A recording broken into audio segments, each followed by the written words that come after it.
Superposition principle. Superposition principle क्या कहता है, अगर एक ही टाइम में दो वेव एक ही पोजीशन पे प्रेजेंट होंगे तो रिजल्टेंट डिस्प्लेसमेंट होगा वो दोनों के डिस्प्लेसमेंट के सम के बराबर होगा। दैट इज एक वेव है y1 equal to a1 sin kx minus omega t और दूसरी वेव है a2 sin kx minus omega t plus y।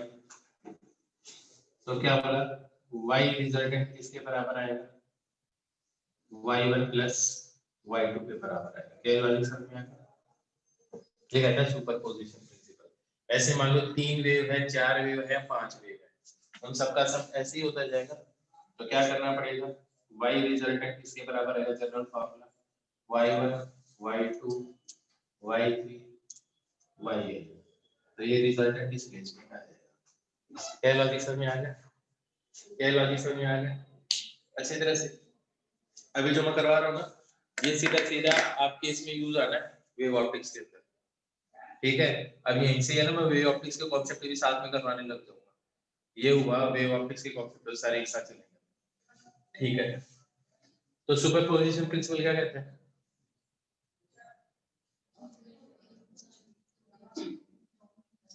क्या इंग्लिश में होता है हिंदी में होता है, क्या होता है superposition principle. If two or more waves are present simultaneously in a same medium, then the resultant displacement is equal to vector sum of all the displacement that each wave would have produced independently. हाँ ठीक है। तो superposition principle आ गया, लिख लो superposition principle.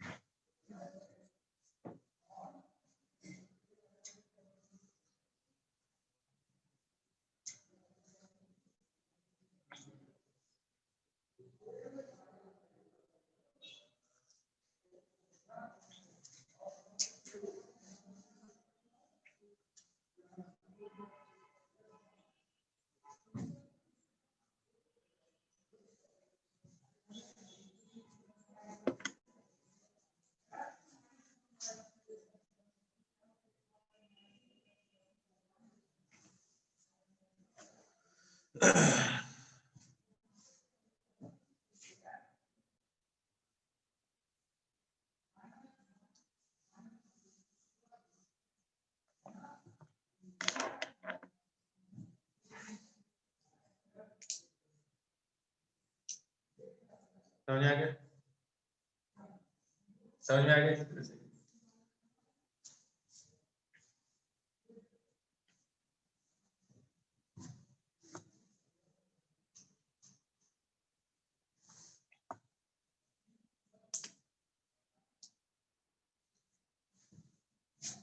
अब सुनो,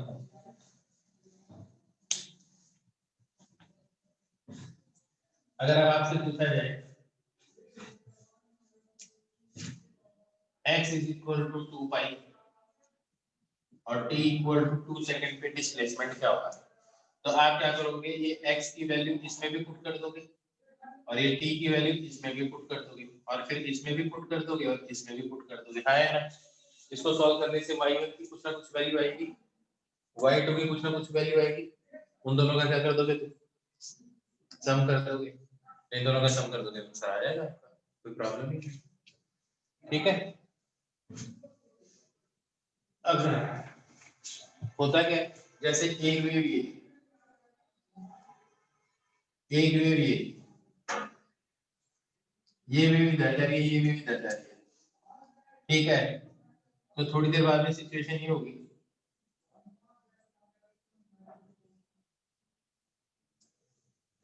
अब मान लो सिर्फ ये वेव आगे आती तो ये कुछ सिचुएशन ऐसी होती और ये वेव भी इधर आ जाती तो कुछ सिचुएशन ऐसी होती, हाँ या ना। तो अब इन दोनों का रिजल्टेंट डिस्प्लेसमेंट कर दो, जैसे ये 1 है ये 5 है, ये 1 है ये 5 है, मान लो ये भी 5 है ये हाइट, तो इस पोजीशन पे नेट डिस्प्लेसमेंट क्या आ जाएगा 6, 5 का स्क्वायर 1 इसका, ये मान लो 3 है तो 5 + 3 कितना आ जाएगा 8, तो यहाँ पे कुछ 8 तक आएगा, ये भी 5 और ये भी 5 है तो डिस्प्लेसमेंट क्या आ जाएगा 10। तो इसकी शेप कुछ ऐसे बनेगी जैसे घर बनता है, हाँ ना, क्या बात समझ में आ गई? ठीक है, थोड़ी देर बाद में और क्या होगा, ये वाली वेव इधर आ जाएगी और ये वाली वेव उधर चली जाएगी, दैट इज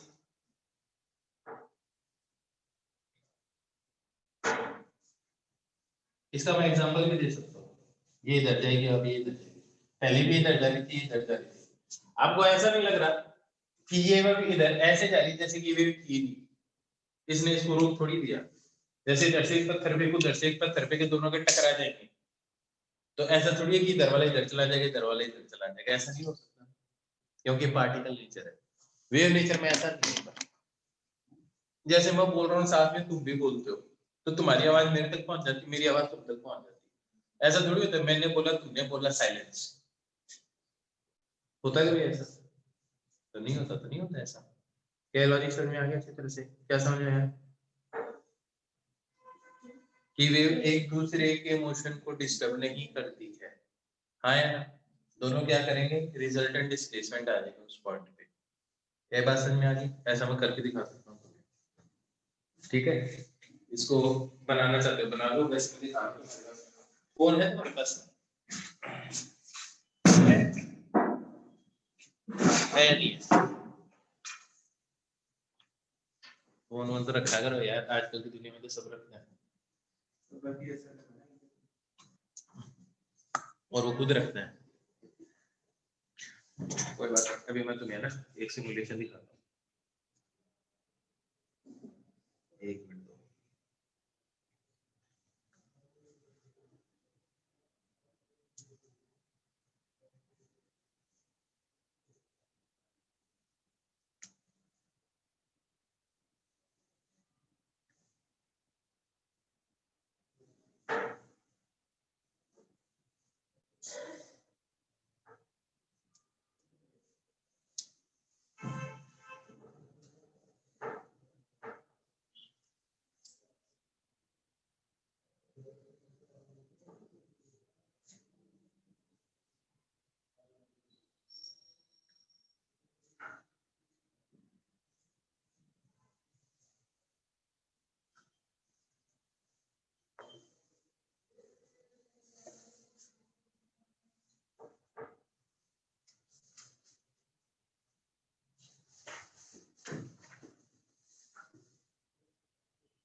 देखो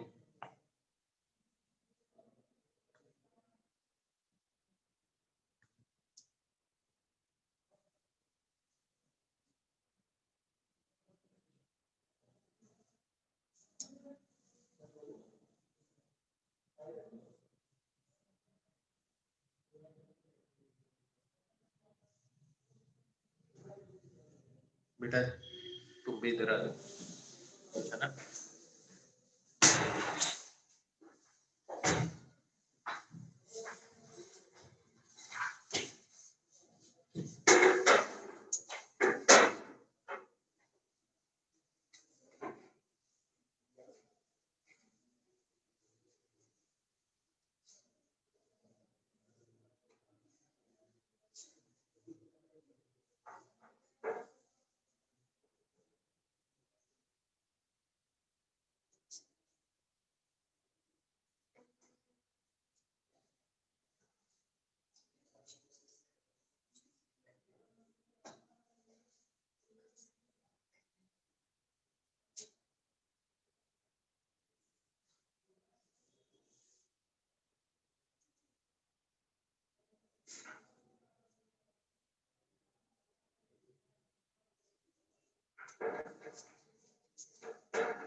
इंडिया में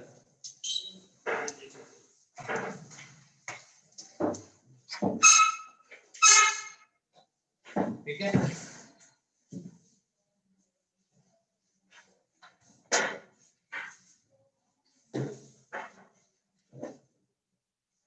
दिखाई दे रहा है ना?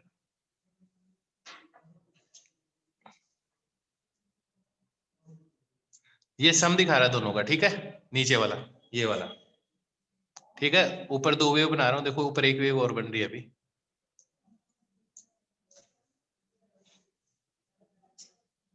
अब एक चीज देखो, यहाँ पे ये जो सम हुआ ये वाला, ये पॉजिटिव में है और ये क्या है, नेगेटिव में है। तो पॉजिटिव प्लस नेगेटिव, ज्यादा पॉजिटिव है या नेगेटिव है ज्यादा? तो देखो यहाँ पे रिजल्टेंट देखो यही आ रहा है, हाँ या ना? यहाँ पे अगर तुम देखोगे,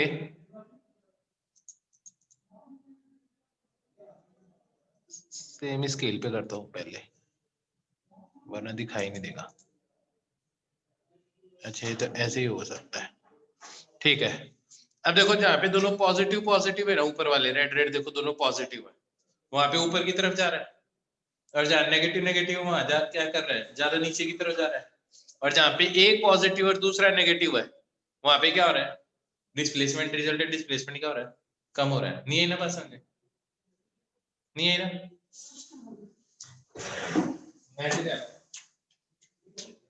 यहाँ पे पॉजिटिव एक तो भी एक में भी, ठीक है। इतनी बात समझ में? तो मैं कह रहा हूँ यहाँ पे देखो ये पॉजिटिव है नेगेटिव है, तो रिजल्टेंट कम आ रहा है। ज्यादा नेगेटिव तो नेगेटिव की तरफ ही आएगा। यहाँ पे दोनों जीरो है तो दोनों जीरो आ रही है। यहाँ पे ये पॉजिटिव ज्यादा नेगेटिव होगा तो नेट पॉजिटिव आएगा। मेरे पास यहाँ पे देखो दोनों ही नेगेटिव है तो नेगेटिव ही आएगा। नेगेटिव में दोनों बहुत ज्यादा है तो नेगेटिव में सबसे ज्यादा नीचे आएगा। तो अब मैं ये कह रहा हूँ कि अगर मैं ऐसी एक ही वेव बना देता हूँ, ऐसे मान लो,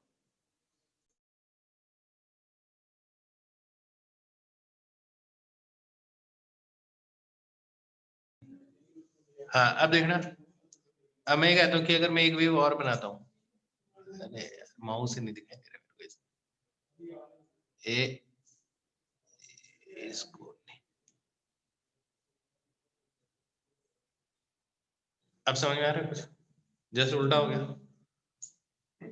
ऐसे मान लो कई वेव प्रेजेंट है, अब येलो भी हो गई, हाँ या ना? ब्लू भी हो गई, आ रही बात समझ में? तो ये जो नीचे है ना, इन सबका सम है। मतलब ये जो ऊपर वाली जितनी भी वेव बनती है ना, इन सबका सम करोगे तो ये आएगा, सबका डिस्प्लेसमेंट। कुछ पॉजिटिव होंगे कुछ नेगेटिव होंगे। अब मेरी बात समझ में आ रही जो मैं बात कर रहा हूँ? या नहीं आ रही? पक्का? अब ये देखो जैसे स्कोर कर दिया तो इसका सम और आ गया। तो जब ये सारी की सारी वेव प्रेजेंट होंगी ना, तो कुछ ऐसी वेव मिलेगी आपको।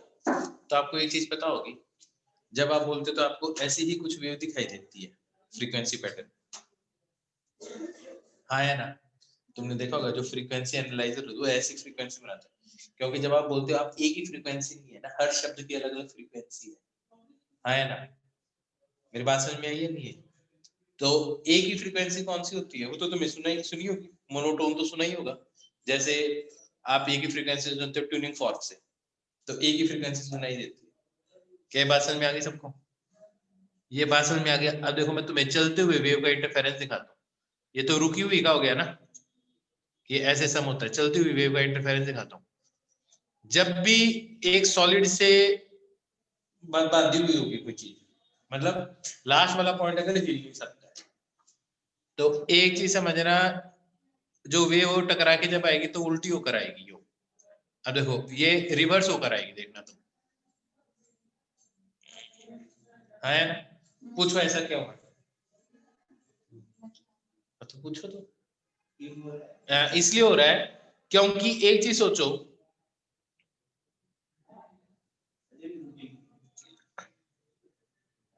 देखो अभी बताता हूं,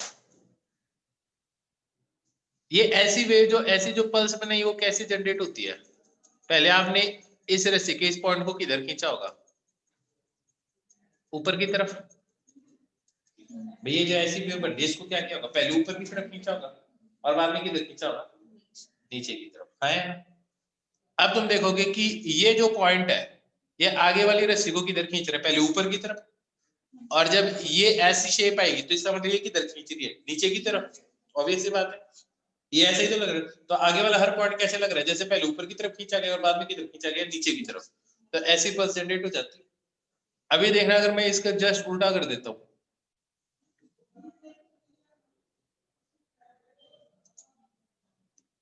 अब देखना मैं पहले नीचे की तरफ करता हूं और फिर ऊपर की तरफ करता हूं, तो ऐसी वेव जनरेट हो जाती है।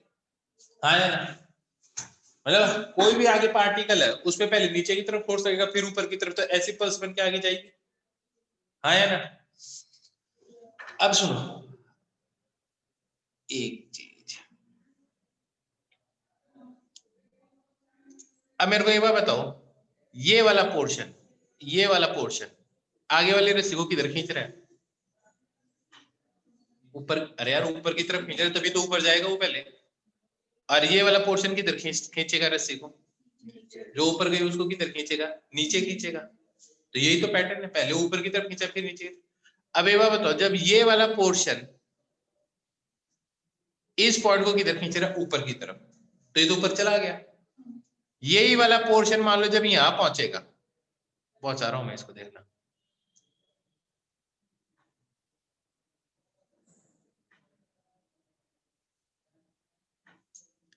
अब बताना ये वाला पोर्शन अब इस रेंज को किधर खींचेगा,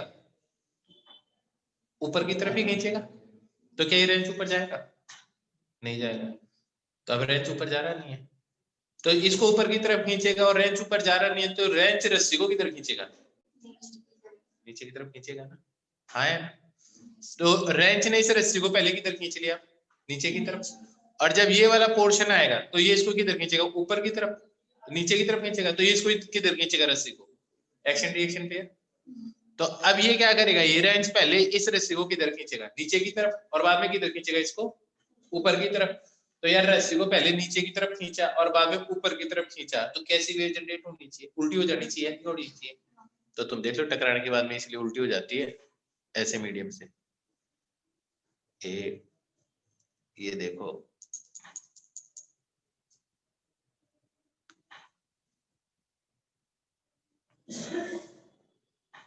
हो गई उल्टी।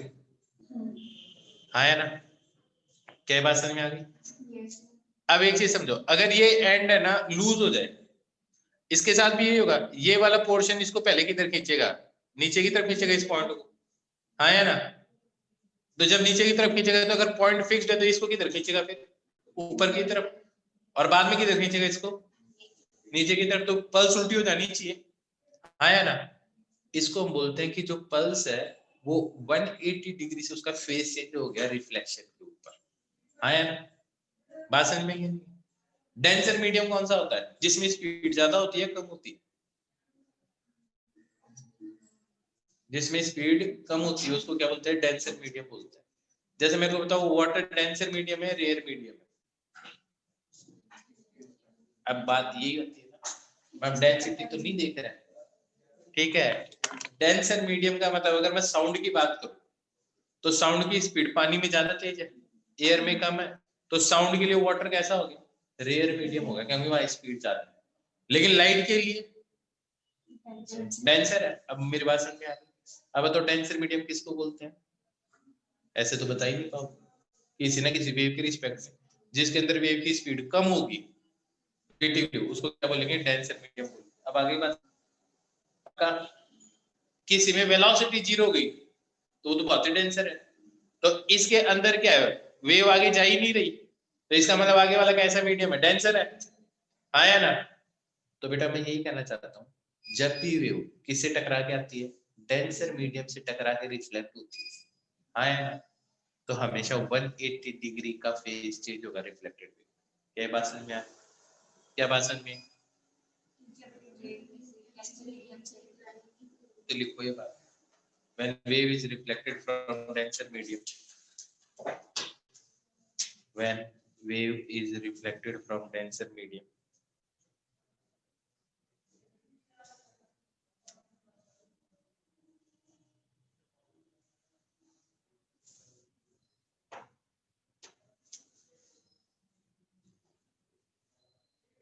when wave is reflected from denser medium,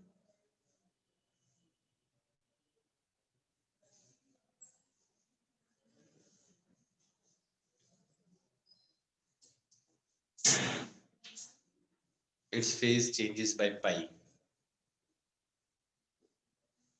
and if wave is reflected from rare medium, there is no change in its phase.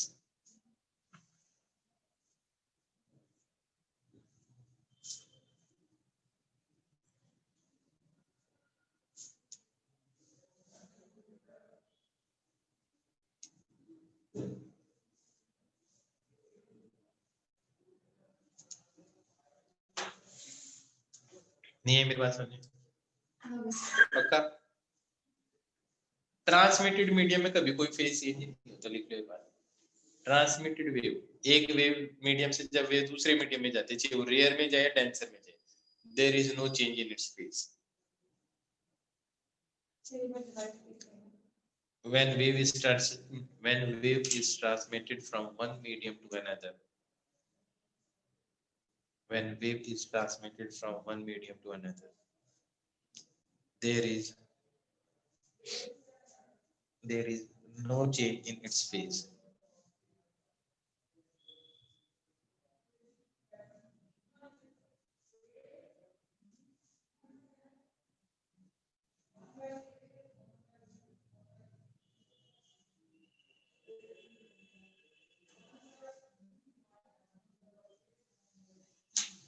नहीं है के पास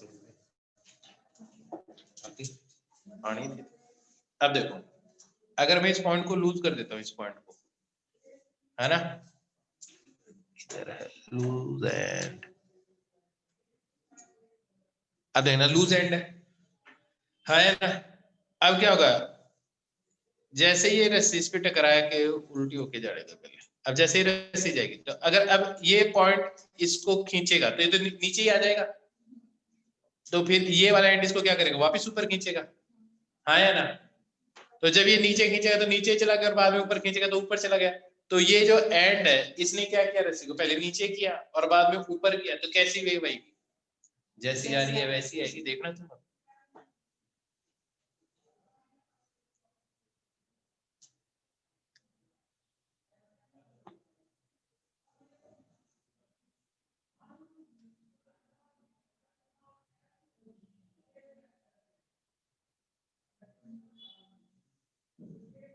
अब देखना, 1 2 3, अब देखो ये ऊपर ही चला गया, इसको ऊपर खींचा तो आया ना।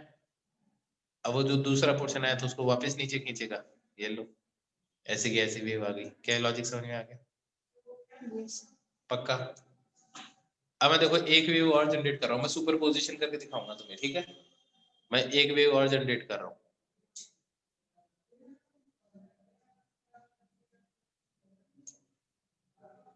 थोड़ी बढ़िया नहीं बनी, 1 मिनट है,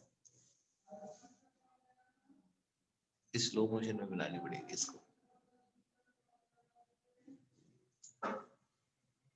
और दोनों पॉइंट्स को क्या कर देते हैं, फिक्स कर देते हैं।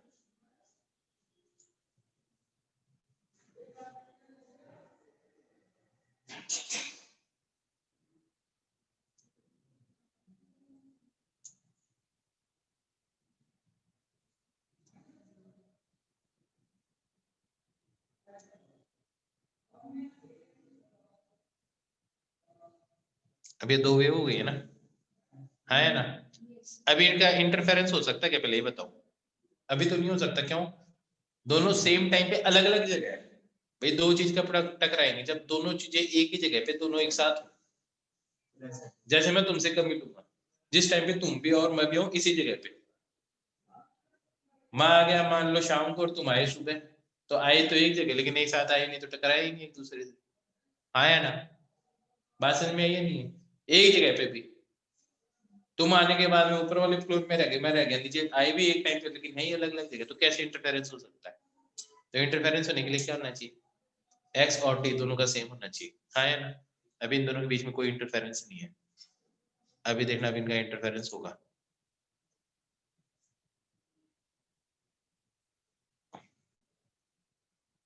अब देखो, छोटी वेव इधर आ रही है और बड़ी वेव इधर जा रही है, छोटी वेव रेंज की तरफ जा रही है। हाँ है ना?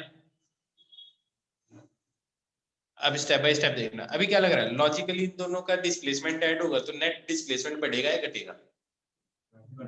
बढ़ेगा, नेगेटिव डायरेक्शन में, क्योंकि दोनों ही नेगेटिव डिस्प्लेसमेंट है। और ये देखना बहुत ही शानदार दिखाई देगा तुम्हें।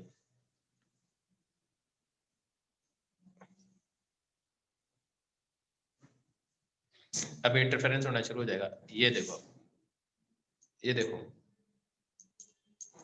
नेट डिस्प्लेसमेंट देखो, तुम दोनों का सम हो गया, नहीं है शानदार? एकदम है ही शानदार।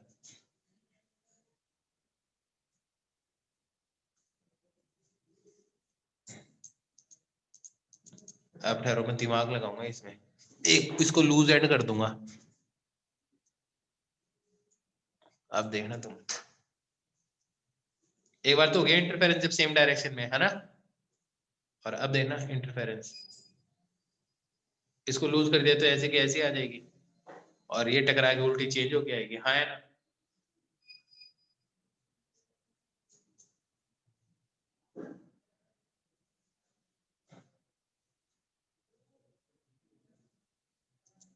अब देखना, अब दोनों उल्टी हो गई ना, अब नेट डिस्प्लेसमेंट क्या हो जाना चाहिए?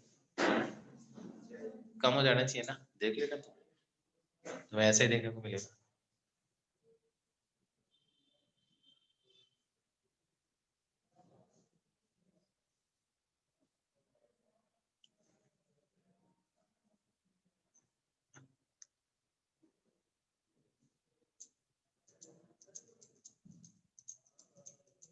हो गया ना नेट डिस्प्लेसमेंट, देखो कम हो गया दोनों का मिला के। हाँ है ना?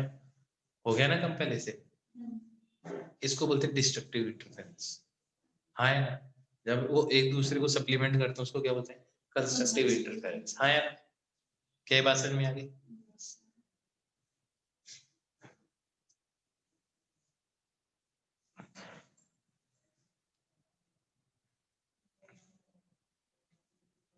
पक्का समझ में आ गया? एक मिनट,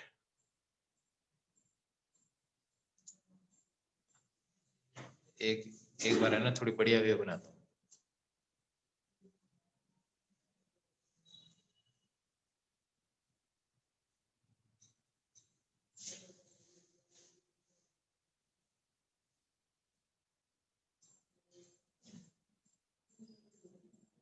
थोड़ा और ज्यादा प्रोमिनेंट दिखाई देगा ना इंटरफेरेंस।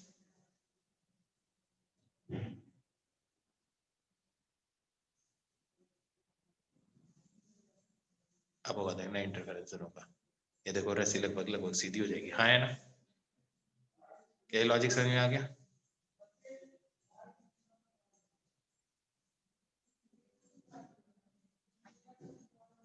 अभी टकरा के उल्टी हो जाएगी, अब कंस्ट्रक्टिव होगा क्योंकि ये वाली टकरा के उल्टी हो जाएगी ना।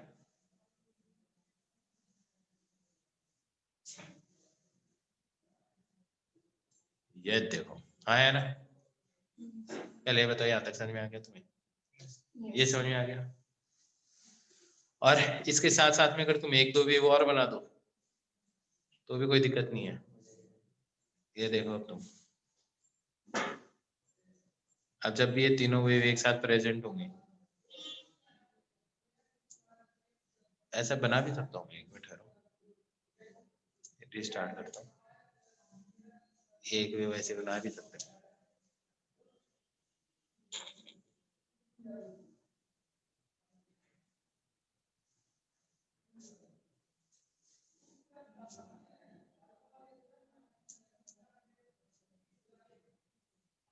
थोड़ी फास्ट कर देते इस प्रोसेस को ना, टेंशन बढ़ा दो तो स्पीड बढ़ जाती है वेव की, क्या करें। ये देखो इन सबका सम हो गया, ये देखो कैसे क्या क्या बन गया, ये देखो तुम देखो, हाँ है ना, बात समझ में ये नहीं तो बाकी एक बार मैं तुम्हें ना इसका उस सम और सिखा देता हूँ, वेक्टर सम तो करते हैं रिजल्टेंट का वो सिखा देता हूँ।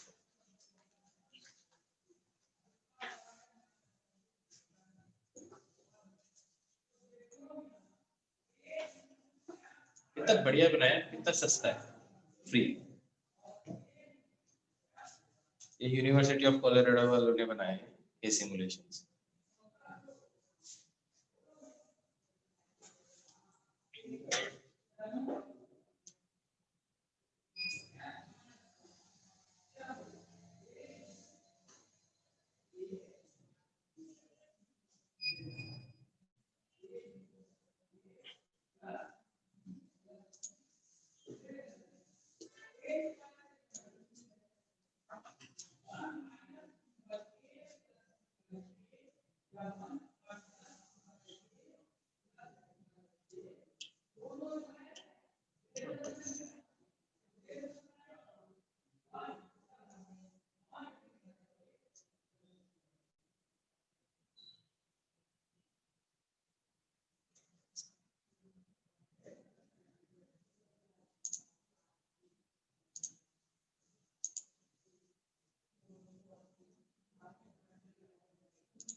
एक बार अगर ये आपको पता चल गया ना ऐड कैसे होता है, फिर मैं तुम्हें इसके मैथमेटिक्स करवा रहा हूँ अभी। ऐड करना तो आ ही गया, इसके मैथमेटिक्स और कर देंगे तो बस उसके बाद में सॉल्व हो जाएगा।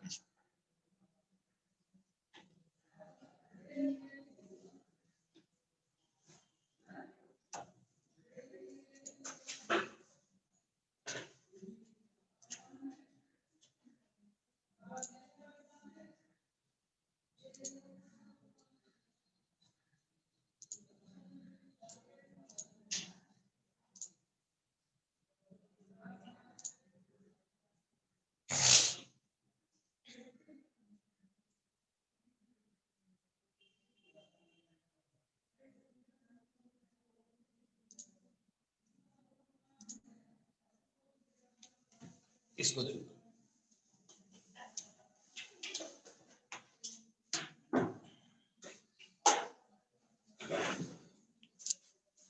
एक मिनट पहले एक चीज बता रहा हूँ तुम्हें, फिर शेयर करेंगे।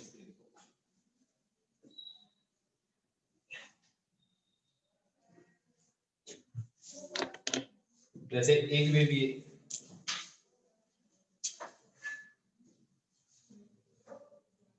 दूसरी वेव ये, तो जो रिजल्टेंट वेव आएगी वो कुछ ऐसी आएगी, हाँ है ना, दोनों का एम्पलीट्यूड एक साथ बढ़ रहा है, एक साथ बढ़ रहा है, एक साथ बढ़ रहा है ना। इसको बोलते हैं कंस्ट्रक्टिव इंटरफेरेंस। क्या बोलते हैं इसको? Constructive interference.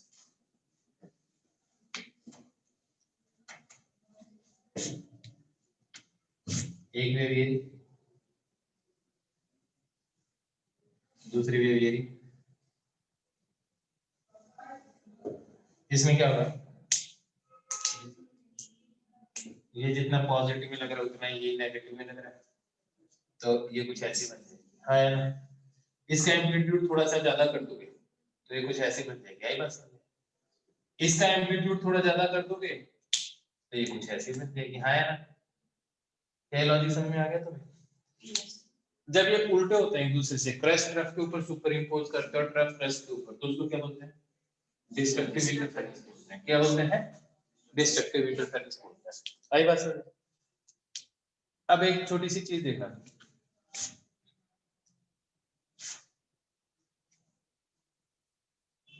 एक वेव है ना, ये पाई होता है, 2 पाई, 3 पाई, 4 पाई। क्या लॉजिक समझ में आया?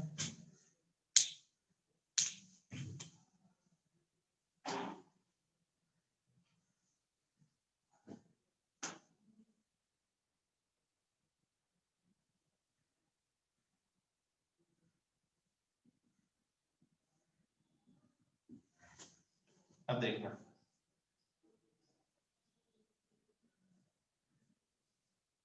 ये बताओ इसमें और इस वेव में, ये वेव 1 है, ये वेव 2 है, फेज डिफरेंस में क्या चीज है? कोई चेंज नहीं, दोनों सेम फेज में, दोनों एक साथ ऊपर जाती है, दोनों एक साथ नीचे जाती है। जब भी दोनों वेव एक साथ ऊपर जाती है, एक साथ नीचे जाती है, दोनों एक साथ नीचे जाती है, एक साथ ऊपर आती है, उनका हम क्या बोलते हैं? वो बोलते हैं सेम फेज में, फेज डिफरेंस जीरो है।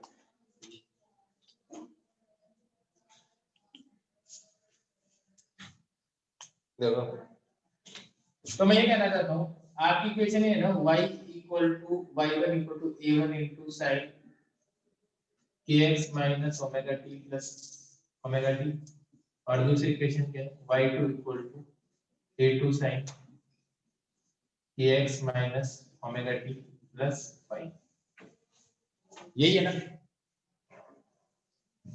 ये चीज क्या है?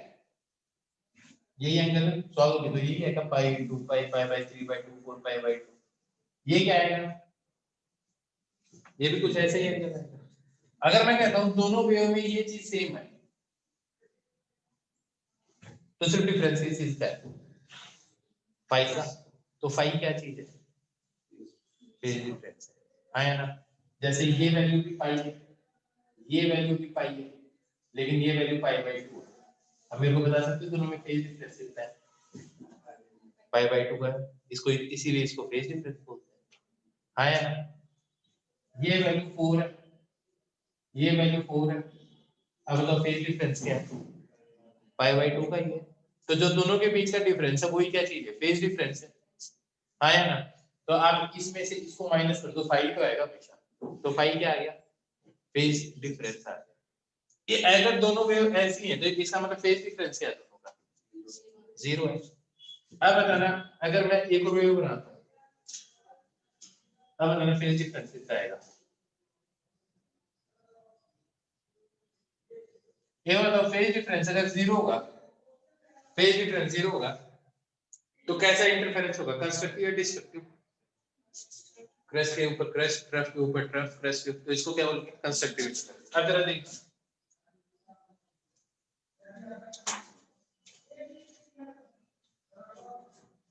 अब वेव 1 और 3 को देखो, क्या अंतर है? चलो मेरे को ये बात बताओ, इस वेव को कितना आगे खिसकाऊं ताकि इसके ऊपर सुपर इंपोज कर जाए? अगर इस वेव को, इस पूरे पैटर्न को मैं कितने से खिसा रहा हूं? पाई से, मतलब ये वाला पॉइंट यहाँ आ जाए पाई पे, तो ये वाला पॉइंट कुछ यहाँ आ जाएगा, आया ना? तो जैसे इस वेव को मैं कितने से खिसकाऊं इसके ऊपर सुपर इंपोज हो जाए, तो इसका मतलब इन दोनों के बीच का डिफरेंस कितना था? पाई का ही तो था ना, तभी तो इतना खिसकाने के ऊपर इसके ऊपर सुपर इंपोज कर रहा है। वे जो डिफरेंस है, आया ना, उतना आगे खिसका दो तो क्या हो जाएगा? फेज डिफरेंस कवर हो जाएगा। तो जितने फेज डिफरेंस से कवर करना पड़ेगा दोनों को सेम फेज में लाने के लिए, वही तो फेज डिफरेंस है। अभी भी नहीं है बात समझ में? पक्का? तो आप बताओ इन दोनों का बीच में फेज डिफरेंस कितना है? पाई का। तो एक कंस्ट्रक्टिव इंटरफेरेंस हो गया, डिस्ट्रक्टिव होगा, डिस्ट्रक्टिव इंटरफेरेंस होगा। क्या लॉजिक समझ में आया? पक्का? एक चीज तुम ऐसे है ना दिमाग से सोच सकते हो, अगर ये एम्पलीट्यूड A1 है, ये एम्पलीट्यूड A2 है, तो रिजल्टेंट एम्पलीट्यूड क्या होगा इन दोनों का? A1 plus A2। तो जरा तो देखो ऐसा बना सकते हो, ये A1 एम्पलीट्यूड का वेक्टर बना दो, ये A2 एम्पलीट्यूड का वेक्टर बना दो, तो ऐसे दो वेक्टर का रिजल्टेंट क्या आता है? ये तो आता है। तो ये रिजल्टेंट किसके बराबर आ गया? A1 प्लस A2 आ गया। तो मेरे को लगता है इन दोनों को जोड़ोगे तो रिजल्टेंट आएगा उसका एम्पलीट्यूड A1 प्लस A2 ही आएगा। तो आ रहा है ना A1 प्लस A2। क्या बात समझ में आई? ये A1 मान लो, ये A3 मान लो, आया ना? तो रिजल्टेंट क्या आ रहा है? जीरो। तो ये A1 मान लो, ये A3 मान लो, आया ना? तो रिजल्टेंट क्या आ रहा है? जीरो आ रहा है। अब जरा एक चीज देखो, A1 और A2 के बीच का एंगल कितना है? दोनों सेम ही डायरेक्शन में, दोनों के बीच का एंगल क्या है? जीरो। और A1 और A3 के बीच का एंगल क्या है? दोनों वेक्टर अपोजिट डायरेक्शन में, पाई। देखो जो इन दोनों वेक्टर के बीच का एंगल है वही इन दोनों के बीच का फेज डिफरेंस है। कंस्ट्रक्टिव है तो जीरो आ रहा है, जीरो आ रहा है, और रिजल्टेंट एम्पलीट्यूड आ रहा है, हाँ या ना? अपोजिट है तो अपोजिट होंगे तो डिस्ट्रक्टिव आएगा, रिजल्टेंट एम्पलीट्यूड जीरो आएगा। तो ये देखो इस और इस वेक्टर के बीच का भी एंगल क्या है, जीरो, ये सॉरी 180 डिग्री है। क्या लॉजिक समझ में आ गया? इसका मतलब कहीं ना कहीं वेक्टर है ना, इसके रिजल्टेंट से कहीं ना कहीं मेरे को लग रहा है कि कैलकुलेट किया जा सकता है, आया ना?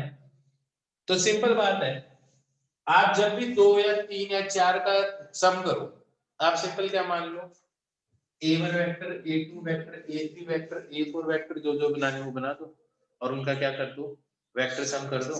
तो जो रिजल्टेंट का एम्पलीट्यूड आएगा वो क्या आएगा, a1 plus a2 plus a3 plus a4 vector का सम आ जाएगा, और उनके बीच का एंगल क्या लोगे, जो ये डिफरेंस आएगा। जैसे ये समझ में आ गया, पक्का दिमाग में बैठ गया? अब ये बताओ, अगर मैं एक ऐसा बनाता हूँ, एक वेव और बनाता हूँ,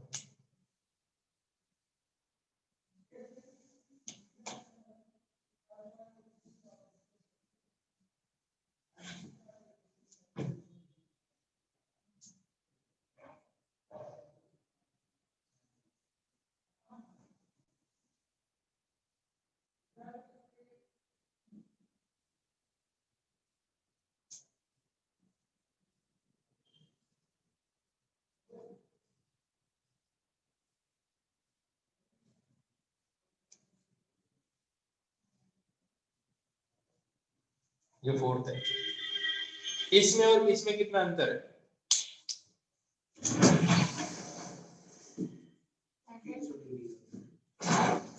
ध्यान से देखो, इसमें और इसमें कितने का अंतर है। चलो इसको कितना खिसकाऊं इसके ऊपर सुपर इंपोज हो जाए,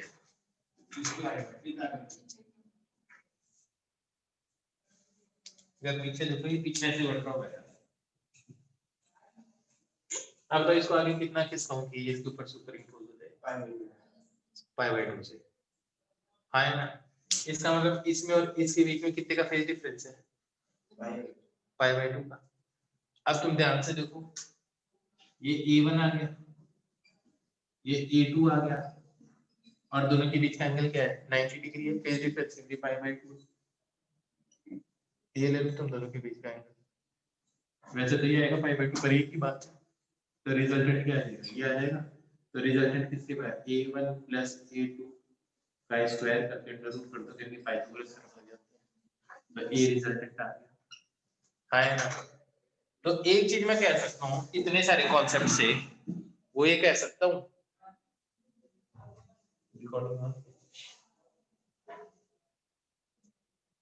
पता नहीं अपनी है ना, एक चीज एक कॉन्सेप्ट में जरूर कह सकता हूँ सारी कहानी से, मैं इन सबको मिटा दूं।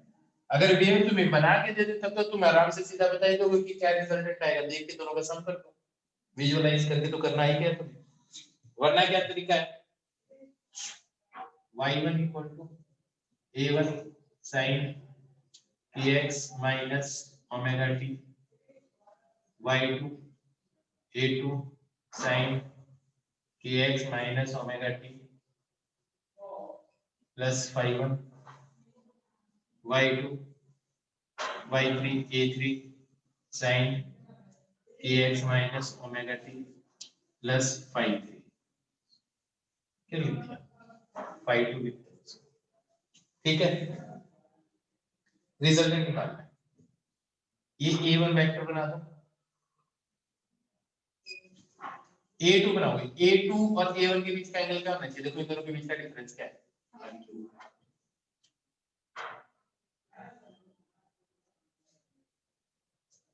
तो ये एंगल आपका फाइव, क्या लॉजिक समझ में आया? इन दोनों के बीच का एंगल का कितना डिफरेंस है, 5 तो हॉरिजॉन्टल के साथ a3 है, a3 का एंगल कितना बनेगा, 5 बनेगा, है ना? क्योंकि देखो इसके रिस्पेक्ट में ये सारे एंगल है, क्या ये बात समझ में, ये नहीं, इन दोनों के बीच का डिफरेंस क्या है, 5 माइनस 5 2, तो यार तुम करके तो सकते, ये यूं है, तो ये एंगल कितना है फाई 2, तो इन दोनों के बीच का एंगल कितना है देखो, ये एंगल कितना है इन दोनों वैक्यूम के बीच का, फाई 3 माइनस फाई 2 है ना, तो वही तो चीज आ रही है। तो इनका रिजल्टेंट क्या आएगा, ये आएगा। अब ये तो यार आना चाहिए ट्रिग्नोमेट्री से। इस एंगल को मानो तुम थीटा लिख देते हो, इसको क्या लिख देते हो, थीटा लिख देते हो। तो आपकी जो रिजल्टेंट इक्वेशन है इन सबका सम दे दो, या तो ट्रिग्नोमेट्री लगाओ, वो अपने बात की नहीं है, हाँ या ना, या ऐसे जुगाड़ टेक्निक लगाओ। तो जो रिजल्टेंट आएगा वही रिजल्टेंट का होगा, वो आएगा A resultant sin kx minus omega t plus, बताओ क्या एंगल लिखो। अब बताओ a1 और a रिजल्टेंट के बीच का एंगल क्या है, a1 और a2 के बीच का एंगल क्या था, फाई 2, ये फाई 2 था। a1 और a3 के बीच का एंगल क्या था, फाई 3, तो ये पूरा एंगल फाई 3 था, इसके और इसके बीच में, इसके और इसके बीच में, हाँ है ना। इसको आप ऐसे कर सकते हो, हाँ है ना, इन दोनों के बीच फाई 3 था। अब a1 और ar के बीच का एंगल क्या है, तो यहाँ क्या लिखोगे, पेपर से ये आपका है, हाँ या नहीं, ये बात समझ पक्का, तो लिखो ना। हर जगह सुपरपोजिशन प्रिंसिपल ऐसे काम करेगा।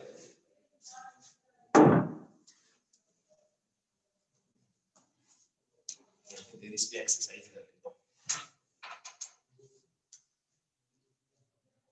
क्या समझ में नहीं आएगा, और पक्का एकदम अच्छी तरह से। क्वेश्चन तो यार इसी में से आना जो मैं बता रहा हूं, ठीक है, सबसे इंपॉर्टेंट ये टॉपिक है।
आएगा ना, आएगा, ये तो पढ़ाते थे अपने।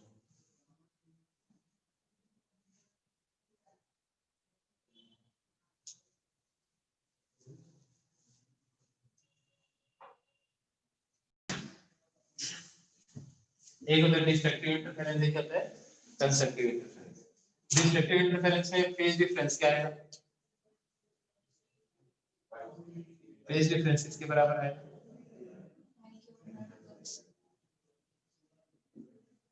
या तो पाई आएगा या 3 पाई या फिर 5 पाई। तो इसको ऐसे लिख सकता हूं,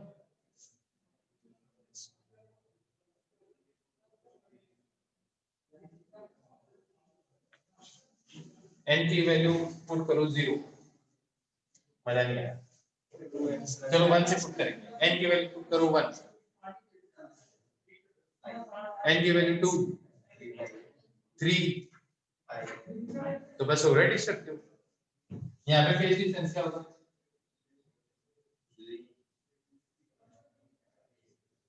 अब देखो यहाँ पे है तो 0, यहाँ से शुरू करूँ तो कंस्ट्रक्टिव होगा।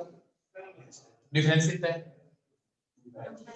यहाँ से करूँ तो फिर आगे कहाँ से करूँ? तो फेज डिफरेंस क्या होना चाहिए? हाँ है ना? तो जब जब जब जब ऐसा होगा फेज डिफरेंस होगा, ऐसा होगा तो, और ऐसा होगा तो। अब देखो फेज डिफरेंस जनरेट करने की स्टाइल है 2, बताओ कौन कौन सी? एक टाइम और एक स्पेस। हाँ है ना? रस्सी को तुमने देखा, अगर एक एंड से पकड़ के मैं यूं करके यूं करूं तो ऐसी पल्स जनरेट होगी, और एक एंड को पकड़ के यूं करके यूं करूं तो ऐसी जनरेट होगी। अब देखो रस्सी जो होती है ना, रस्सी को खोल दी, उसके खोल दी मतलब तुम्हें समझ में कैसे समझना, कैसे खोलती है? जैसे रस्सी है, रस्सी को बीच में से काट दिया, तुम समझ गए? जैसे पूरी रस्सी है, इसको थोड़ा खोल दिया यहाँ से, 2 पार्ट निकल गए यहाँ से, पूरी आगे रस्सी एक ही है। अब 2 एंड पकड़ लिए, अब 2 जगह से 2 सोर्स एनर्जी दे सकते हैं इस रस्सी को। अगर मान लो ये जो सोर्स है दोनों एक साथ ऊपर जाते हैं, दोनों एक साथ नीचे आते हैं, तो आगे इन दोनों वेव का क्या बनेगा? कंस्ट्रक्टिव। पहले तो इस पे चलेगी, इस पे चलेगी, फिर दोनों एक पे चलेगी। हाँ है ना? तो ये क्या हो जाएगा? कंस्ट्रक्टिव हो जाएगा। दोनों एक ही टाइम पे स्टार्ट होंगे। हाँ है ना? स्पेस में डिस्टेंस नहीं है इन दोनों के बीच में, एक ही जगह से स्टार्ट। अब बताओ इन दोनों के बीच का इंटरफेरेंस कैसा होगा? डिस्ट्रक्टिव, क्योंकि इसका मतलब फेज डिफरेंस कितना है? पाई। एक ऊपर जा रहा है तो एक का क्रस्ट बन रहा है तो दूसरे का ट्रफ बन रहा है। हाँ है ना? क्या लॉजिक समझ में आ गया? तो तुम लॉजिक भी लगेगा कि तो ये जो फेज डिफरेंस है वो किसके कारण जनरेट हो रहा है? जो सोर्स है उसके कारण जनरेट हो रहा है। अब मान लो दोनों सोर्स हमेशा एक साथ ऐसे स्टार्ट कर रहे हैं दोनों, तब देखो मैं वेव कैसे जनरेट करूंगा? टाइम डिफरेंस के कारण एक वेव हो गई आई, अब तो नीचे आ गई ना, इस साइड से स्टार्ट करूंगा। हाँ है ना? तब क्या मिलेगा? अब देखना, ध्यान से देखना,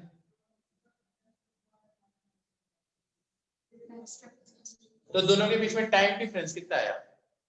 एक टाइम पीरियड का, एक टाइम पीरियड के अंदर 2 पाई का फेज होता है। हाँ है ना? अब देखना 2 टाइम पीरियड हो गए, तो फेज डिफरेंस कितना हो गया? 4 पाई। अब देखना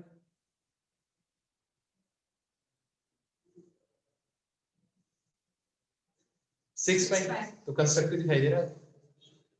हाँ है ना? अब बताना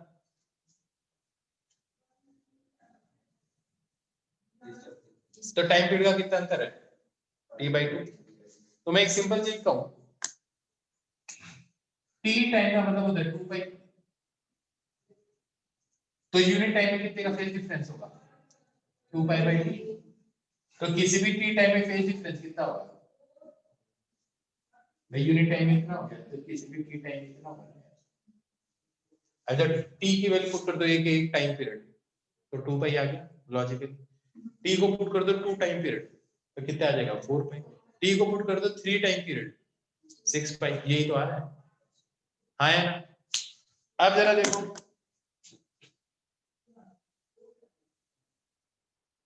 आराम से, जब ऊपर पहुंचा तो ये टाइम कितना आ जाएगा? t/2। ये t/2, t/2 टोटल t। तो यहाँ t/4। अब आगे लॉजिक समझ, अब बताओ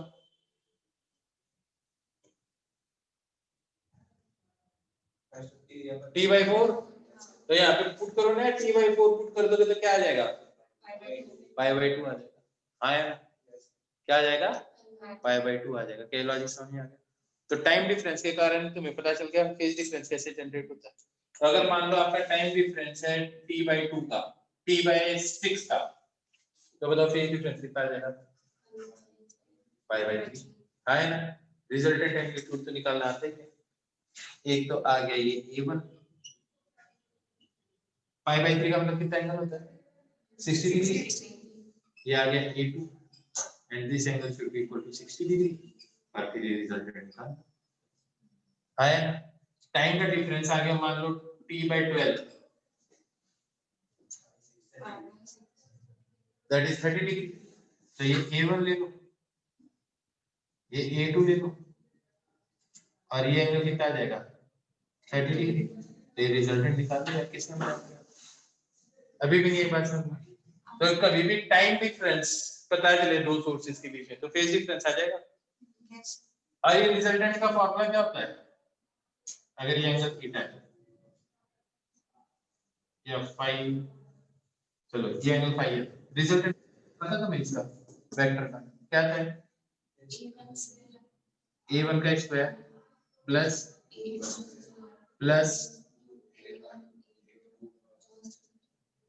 cos फाई आता है और उसका क्या कर दोगे अंडर रूट। आया ना, ये लॉजिक समझ में आया पक्का। ध्यान से देखो डिस्ट्रक्टिव इंटरफेरेंस में ये वैल्यू क्या है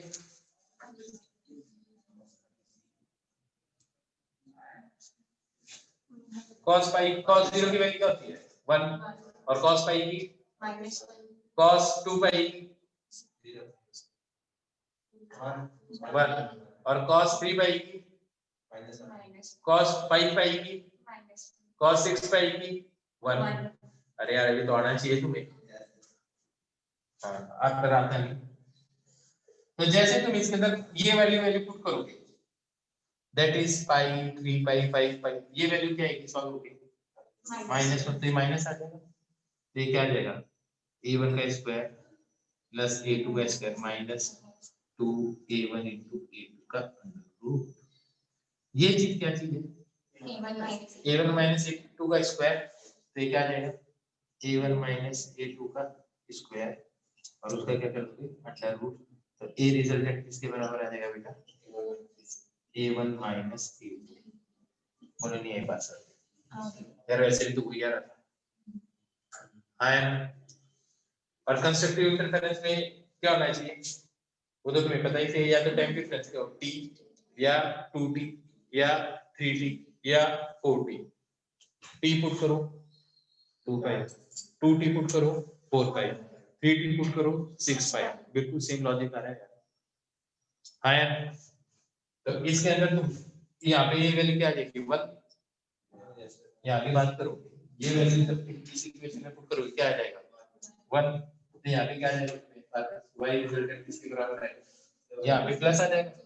तो ये a1 प्लस a2 का स्क्वायर बन जाएगा। तो इसमें y रिजल्टेंट किसके बराबर आएगा तो तुम देखो यार ये इसके अंदर पुट करते हो तो क्या आता है और ये इसमें पुट करते हो तो क्या आता है और शायद रिजल्टेंट एम्पलीट्यूड ऐसे ही आता है। तो तुम्हें एक चीज पता चल गई फेज डिफरेंस किस चीज के कारण जनरेट हो सकता है टाइम के कारण। तो समझ में आ गया।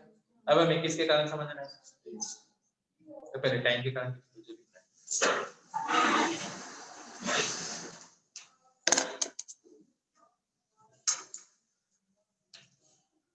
कल है ना मैं इसी के ऊपर क्वेश्चन करवाऊंगा ठीक है। और क्वेश्चन किस किस के करवाऊंगा साउंड वेव के भी आ जाएंगे, स्ट्रिंग वेव के आ जाएंगे और वेव ऑप्टिक्स के भी आ जाएंगे। ठीक है एक साथ काम खत्म।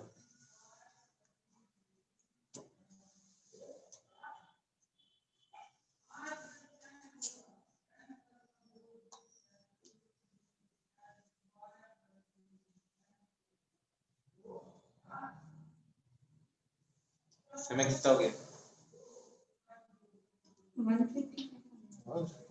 बड़ा टाइम।